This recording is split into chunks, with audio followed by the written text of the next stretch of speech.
terror, buenas noches, bienvenidos al canal del señor Ismund. Y es un placer estar con ustedes de nuevo en esta segunda parte del horror cósmico de la vida del escritor H.P. Lovecraft. Espero que sea de su agrado y comencemos con este interesante video. Como vimos en el primer video, hablamos de cómo fue H.P. Lovecraft. Ahora vamos a ver lo que es en la literatura. En sus historias de Lovecraft se repiten varios temas, como es su conocimiento prohibido. No hay en el mundo fortuna mayor, creo, que la incapacidad de la mente humana para relacionar entre sí todo lo que hay en ella. Vivimos en una isla de plácida ignorancia, rodeado por los negros mares de lo infinito, y no es nuestro destino emprender largos viajes. Las ciencias que siguen sus caminos propios no han causado mucho daño ahora, pero algún día la unión de estos disociados conocimientos nos abrirá la realidad y a la endeble posición en que ellas ocupamos, perspectivas tan terribles que enloqueceremos ante revelación, huiremos de esa funesta luz, refugiándonos en la seguridad y en la paz de la nueva edad de las tinieblas.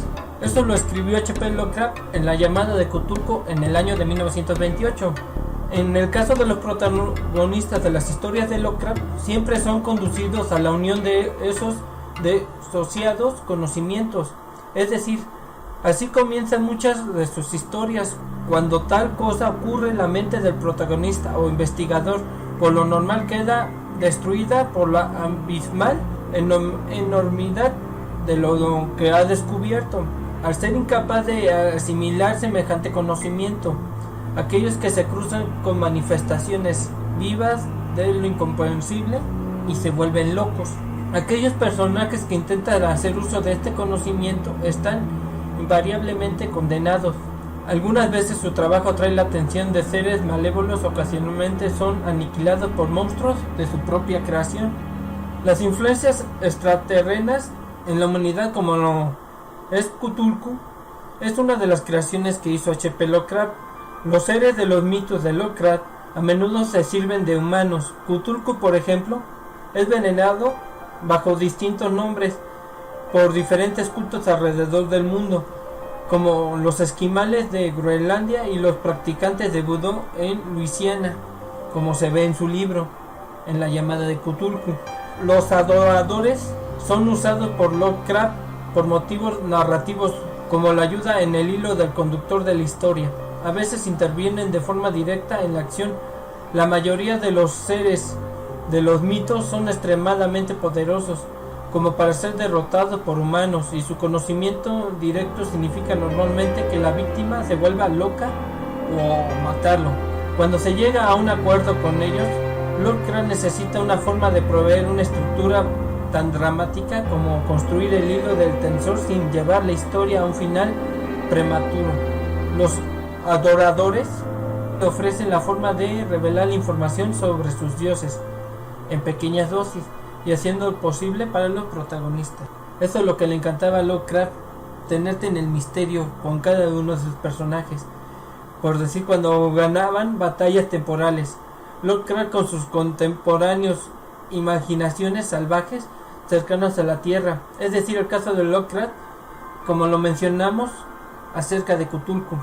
A propósito de este tema, Jorge Luis Borges escribió el cuento de Tir Hearts the Thing, que está incluido en el libro en el volumen El libro de arena, como homenaje a Lovecraft. Otro tema recurrente en las historias de Lovecraft es la idea de que los descendientes en una línea de sangre nunca puedan escapar de los crímenes cometidos por sus antepasados.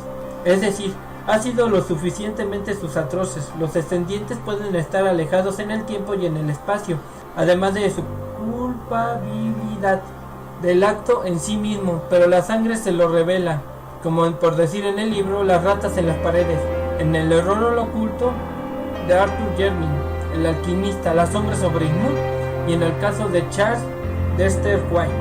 Un ejemplo del crimen que inspiró H.P. Lovecraft considera suficientemente atroz para esta clase.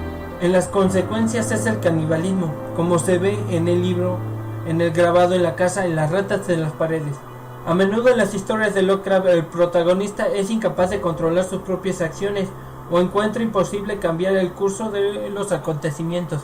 Muchos de estos personajes escaparían del peligro si simplemente correrían a dirección opuesta. aunque esta posibilidad nunca surge o es de alguna forma sometida por la entidad externa, como el color que cayó en el cielo. Con la frecuencia, estos sujetos se encuentran bajo la influencia de algún ser malévolo u otros seres, con la misma inevitabilidad que el destino del ancestro, huir o suicidarse, no proporciona la completa seguridad de escapar, como La cosa en el Louvre, El intruso o en el caso de Charles Dexter White. Son algunos de los ejemplos que se basan en este tipo de temas que hizo H.P. Lovecraft. En algunos casos este destino se manifiesta para toda la humanidad y no existe escape posible, como decir en el libro En la noche de los tiempos o en La sombra de Edmund. En los relatos como en Los sueños de la casa de la bruja, la poética narraciones que hizo H.P. Lovecraft apunta en la posibilidad del triunfo de los saberes popular o científico, ya sea en las leyendas o en base de la ciencia. Recordemos que a H.P. Lovecraft le gustaba mucho lo que era la astronomía. Él se fascinaba tanto en conocer a otros seres de otro espacio, en otro tiempo. Es lo que utilizaba mucho H.P. Lovecraft para tener intensamente a sus lectores frente al horror, a lo desconocido. Lovecraft juega a menudo con la idea de la civilización que lucha penosamente contra los elementos bárbaros y primitivos. En algunas historias, esta lucha es un nivel individual. A la mayoría de sus protagonistas poseen una cultura y unos estudios elevados, pero se ven gradualmente corrompidos por una influencia maligna. En algunas historias siempre tienen una maldición. Es normalmente la hereditaria o cruzarse con seres no humanos, hechos tocantes al difunto Jeremy y su familia en 1920, La sombra sobre Edmund en el año de 1991, o a través de ciertas influencias de magia. En el caso de Charles Dexter White, la degradación física y mental aparecen de forma conjunta. El tema de la sangre corrompida podría representar la corrupción que hizo Lovecraft respecto a la historia de su familia, particularmente la muerte de su padre, debido a lo que Lovecraft sospecha que fue una causa de un desorden sifilítico. Ok, veamos algunas de sus historias, cómo se han contemplado en la sociedad. En otras historias, una sociedad completa es amenazada por la barbarie, a veces dicho barbarismo. Es representada por una amenaza externa, con una civilización destruida por la guerra, podríamos decirlo por Polaris. De vez en cuando un pequeño grupo de gente cae en decadencia y surge espontáneamente un ataveísmo, es decir, es un horror oculto. Mucho más frecuente, tales historias involucran a una cultura civilizada por una clase baja marginal, sin educación ni derechos, que se haya influida por fuerzas inhumanas. Un componente muy común y dramático en los trabajos de Lovecraft es asociar la virtud al intelecto o a una clase más elevada a una civilización, es decir, racionalidad a la etnia anglosajona blanca, que a menudo contrapuso con lo que es corrupto intelectualmente a lo inferior, civilizado e irracional, que asociadamente con gente de clase baja, racionalmente hasta impura, de raza europea, piel oscura, que frecuentemente eran los villanos de la historia. Eso es lo que se refiere a que Lovecraft lo consideraban a una persona muy racista, porque en sus cuentos manejaba a gente negra, en decir los discriminaba, pero no por eso sus cuentos sean malos. Por desgracia, en esos tiempos era muy horrible porque trataban así a las personas. Por desgracia, así los interpretaba H.P. Lovecraft. Algunas de las opiniones racistas más cruentas pueden localizarse en su poesía, particularmente en On Creation on Ningers o Newland Fallen, en ambas en el año de 1912, o en On Creation on Nature de Lovecraft plasma de una forma muy cruda sus prejuicios, caracterizadamente a la gente negra como subhumanos. Vamos a leer una parte de Lovecraft, uno de sus fragmentos de este tema que sacó, que lo voy a leer a continuación. Cuando tiempo atrás los dioses crearon la tierra, a imagen y semejanza de Júpiter, incipiente hombre lo moldeaban. Para tareas menores las bestias fueron creadas, aunque de la especie humana muy alejados estaban, para llenar el vacío y unirlas al resto de la humanidad. Los anfitriones de Olimpo ingeniaron un astuto plan, una bestia focaría, una figura semi-humana, colmada de vicios, y negro fue llamada.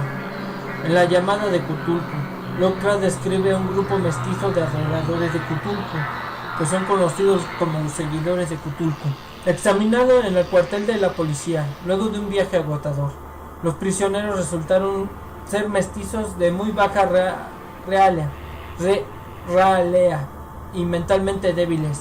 Era en su mayor parte marineros y había algunos negros y mulatos procedentes casi de todas las islas del Cabo Verde, que daban un cierto matiz vudú a aquel culto heterogéneo. Pero no se necesitan muchas preguntas para comprobar que se trataba de algo más antiguo y profundo, un fetichismo africano. Aunque degradados e ignorantes, los prisioneros se mantuvieron fieles con sorprendente consistencia a la idea central de su aborrecible culto. Este es un fragmento de la llamada de Cthulhu. También aquí se está hablando de algo de la discriminación y se está hablando de los negros. Cuando Lovecraft también expresó alguna ocasión creencias racistas y heterocéntricas en sus cartas personales, en una carta fechada el 20 de enero de 1920, Lovecraft escribió lo siguiente: para el hombre evolucionado, la cumbre del perfeccionamiento orgánico en la Tierra, que ramas del pensamiento se ajusta mejor que aquella que conquista las más altas y exclusivas facultades humanas. El salvaje primitivo o simio simplemente rebusca en la selva para encontrar una compañera. El airo eminente debe elevar sus ojos a los mundos del más allá y considerar su relación con el infinito. Ahora veremos. Los que conozcan a Hellworth van a saber de quién estoy hablando, o muchos han visto la película de Reanimator. Ahora lo vamos a ver lo que es en los libros de H.P. Lovecraft. Lo describe, es lo siguiente: describe a un varón aeroafricano que acaba de fallecer. Era un ser repugnante con pinta de gorila, unos brazos anormalmente largos que me parecían de manera inevitable patas anteriores, y una cara que irremediablemente hacía pensar en los secretos insondables del Congo y las llamadas tam decir que andaba expresando bajo la luna misteriosa. El cuerpo debió tener peor aspecto en vida, pero el mundo contiene mucha fealdad. Ahora, en el horror de Red Hood, es un personaje, es descrito como un árabe o como una odiosa boca negroide.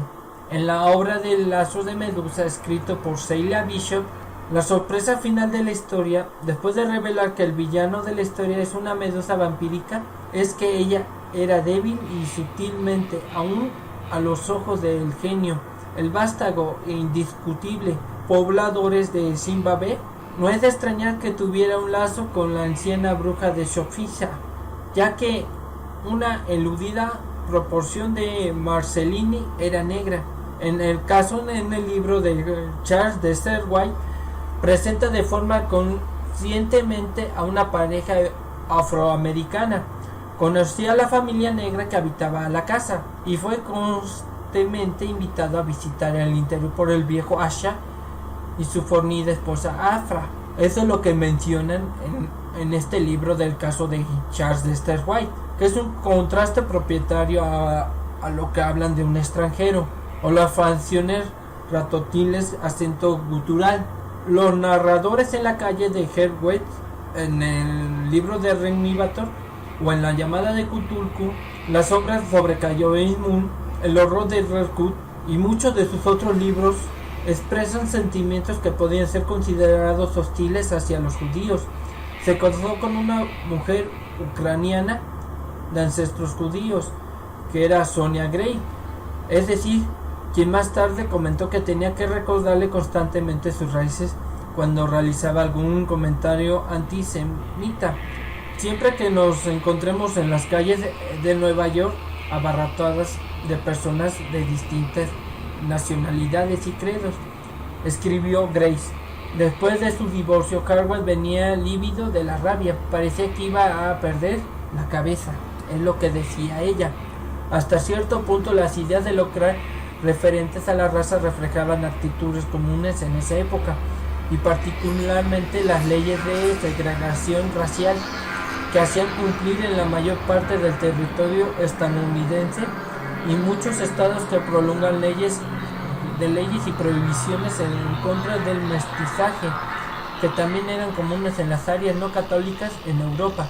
En un movimiento popular durante la época de 1920 dio como resultado en una dramática restricción en la inmigración hacia Estados Unidos, culminando en la ley en la inmigración en el año de 1924, que ponía a manifiesto testimonios de expertos ante el Congreso en los Estados Unidos sobre la amenaza hacia la sociedad americana en la asimilación de personas de baja cultura de este y el sur en Europa.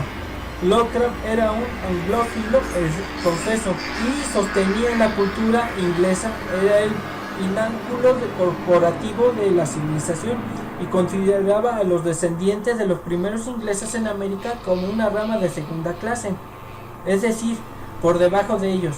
Un ejemplo fue Annan America, Modern England. Su amor por la historia y la cultura inglesa se ve a menudo reflejada en su trabajo, como en la nostalgia de Ray Kuranes por Inglaterra en la búsqueda honórica de lo desconocido de Cathbad. Las ideas que tenía en mente Lovecraft sobre la eugenesia se extendían a menudo sobre los personajes de la raza blanca. Mostró una mayor parte sobre la simpatía por la raza caucásica y de los grupos culturales europeos, como en el libro narra. El aire frío habla de una forma despectiva sobre los pobres hispanos de su vecindario, pero respetaba al rico y al aristócrata. Lo que dice el doctor Muñoz, por sus orígenes celtíberos y porque es un hombre cuna, culto y de buen gusto. Los descendientes degenerados de los inmigrantes holandeses, quienes corresponden exactamente con la basura blanca en el sur, más allá del muro del sueño, año 1919. Son elementos comunes en el templo. El narrador es una persona en extremo desagradable, un capitán de un U-Boot de la Primera Guerra Mundial, cuya fe en su inquebrantable voluntad germánica y la superioridad de su patria lo lleven a ametrallar a los supervivientes que se encontraban en los botes salvavidas. Más tarde asesina a su propia tripulación mientras los llega la maldición que ha traído sobre ellos. De hecho, de acuerdo con una biografía por L. Sprague de Camp, Lovecraft está horrorizado por los informes de violencia antisemita en Alemania antes de la Segunda Guerra Mundial. Lovecraft no viviría para verla, sugiriendo que el escritor, a pesar de todo, se oponía a la exterminación de aquello, lo consideraba inferiores. Por desgracia, el racismo de Lovecraft ha sido un foco continuado de interés académico, interpretado por S.T. Yorke, uno de los primeros eruditos que habló sobre Lovecraft. Observa que no hay ninguna negación de racismo en Lovecraft, ni puede ser interpretada simplemente como típico de su época, ya que parece que Lovecraft expresó un punto de opinión más pronunciadamente, aunque generalmente no para su publicación. Como en muchos casos otros fueron contemporáneos, es también absurdo negar que el racismo entra en su ficción. Como dice Michel Houellebecq, define que el odio racial proporciona la fuerza y la inspiración emocional para muchas de las mejores obras que hizo Lovecraft. El antagonismo racista de Lovecraft es un colorario de su noción idealista que determinó biológico, por decir en el libro de las montañas de las locuras, donde los exploradores descubren unas pruebas de una raza totalmente extraterrestre, que son los antiguos dioses. Creó los seres humanos, pero fue destruida finalmente por los brutales esclavos de los Shoggoth. Incluso después de ver varios miembros de la expedición mueran a manos de los antiguos y los Shoggoth, se aprecia cierta simpatía por parte del narrador hacia estos seres. Vamos a leer un fragmento de las montañas de la locura. Dice así lo siguiente: pobre Lake, pobre Gennett y pobres primordiales, científicos hasta que hicieron ellos, que no hubiéramos hecho nosotros en su lugar. Santo Dios, qué inteligencia, qué tenacidad, qué manera de enfrentarse con lo increíble. igual que aquellos parientes y antepasados suyos, que se habían enfrentado también en cosas casi igualmente extrañas, animales radiados, plantas, monstruos, semillas de estrellas. No sé qué habían sido, pero ahora eran hombres. Estas líneas de pensamiento sobre la visión que hizo Lovecraft fue el racismo y la romántica defensa que reaccionaría del orden de la cultura frente a la degeneración del mundo moderno han conducido a algunos estudiosos al establecer una afinidad especial con el aristócrata antimodernista y tradicional que es Julius Evola. Dice lo siguiente: ciertamente la búsqueda irónica a lo desconocido de Cada, con su grandiosa representación en la ciudad de Onyx, irradiada el fresco y elegante espíritu de la tradición, que entra en la contraposición, ciertamente la búsqueda irónica de la desconocida Cada, con su grandiosa representación de la ciudad Onyx, irradiada el fresco y elegante espíritu de la tradición, que entra en la contraposición a la que en muchas historias en el pozo de la decadencia Ismud, cuya endogamia población es compuesta en parte de los vástagos de la concepción contra natura y de los lujuriosos marineros con los monstruos marinos. La fuerza negativa de la tradición eterna lucha entre la titánica fuerza de la luz y las telúricas fuerzas del caos, que refleja en su trabajo y en su racismo. En el caso de los personajes en las mujeres de la obra de Lovecraft, escanean y no son compasivas, comprensivas ni amables. Los pocos personajes femeninos en sus historias, como es Asenath White, y si bien de hecho era un perverso hechicero que se había apoderado de un cuerpo de una inocente chica. En La cosa en el umbral y la Lavina Waterley, en El horror de Darwich, son una de la forma invariable y sirvientes de las fuerzas del mal. Como en el romance se encuentra casi ausente en sus historias, cuando aparece el amor es normalmente de una forma platónica, es una representación entre el árbol y las cenizas. Sus personajes viven en un mundo donde la sexualidad tiene continuaciones negativas y es reproductiva, suele dar nacimientos a seres subhumanos, como es decir, en El horror de Dunwich. En este contexto se puede ser de ayuda a prestar atención a la escala del horror que hizo Lovecraft, que es frecuentemente descrito como el horror cósmico, operado a escalas cósmicas a tal grado que operan estas historias asignan a la humanidad a un rol insignificante, por lo que no es una sexualidad femenina. Al contrario, estos relatos niegan su rol positivo y vital es a la sexualidad humana en general. Además, Lovecraft sostiene en una carta privada enviada a sus mejores amigas escritoras y poetisas, que en la cual la describieron en contra de la mujer es una superstición oriental, de la cual los airos deberían librarse. Dejando el racismo aparte, la carta parece excluir una minuciosa y consciente como de hecho, para ser descartada de su vida privada. A lo largo del siglo XX, la independencia y confianza del ser humano respecto a la ciencia fue aumentando significativamente, abriendo nuevos mundos y proporcionando herramientas mediante las cuales se pueden comprender mucho mejor en el mundo en que vive Lovecraft. Aprovechaba huecos, lagunas en el conocimiento del universo y la controversia entre tenebrosas ciénegas de horror, como por decir en el libro El olor adyacente del espacio. Se pone al manifiesto la incapacidad de la ciencia en comprender que un meteorito llevaba a un paralelismo dimensional. Una carta dirigida a James F.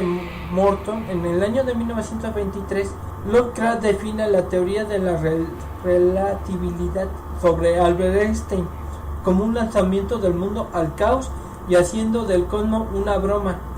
En otra carta escrita en el año de 1929, que fue dirigida a Harris Wadsworth, Lovecraft especula que la comunidad que proporciona la ciencia y el riesgo que supondría que se colapsaría. Es más, en una época donde el ser humano veía la ciencia como algo tremendamente poderoso y limitado, Cuando Lovecraft se dio cuenta de su potencial alternativo y sus tenebrosos resultados.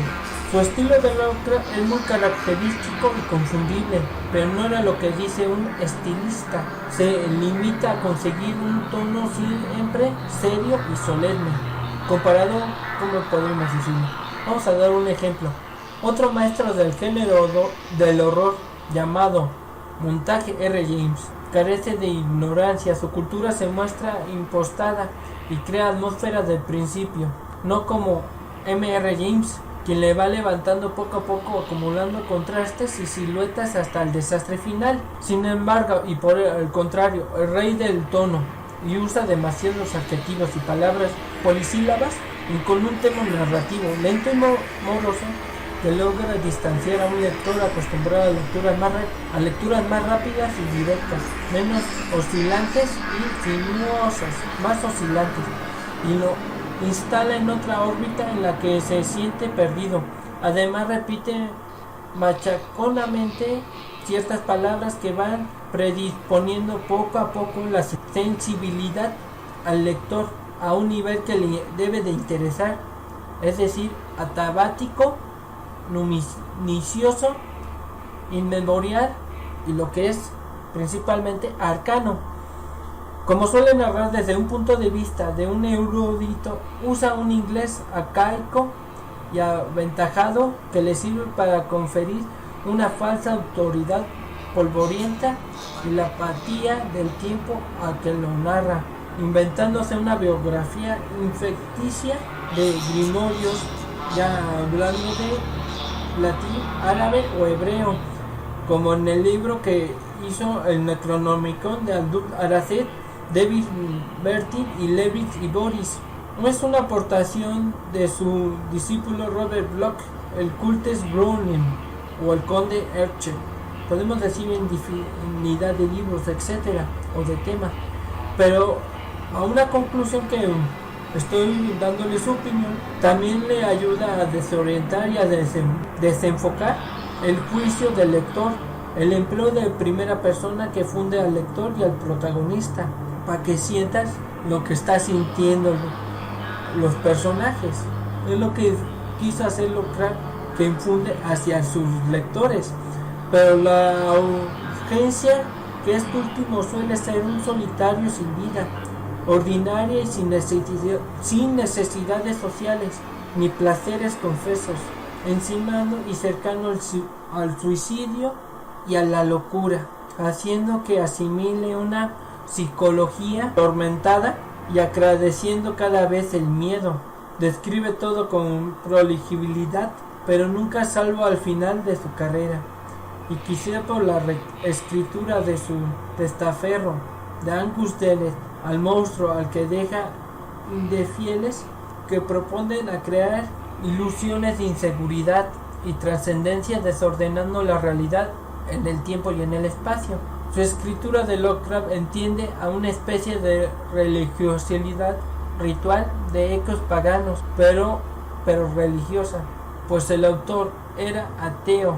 Es lo que habíamos comentado en el primer video de Lovecraft. Excluye conscientemente la religión, que podría ofrecer algún consuelo ante el horror que es inevitable.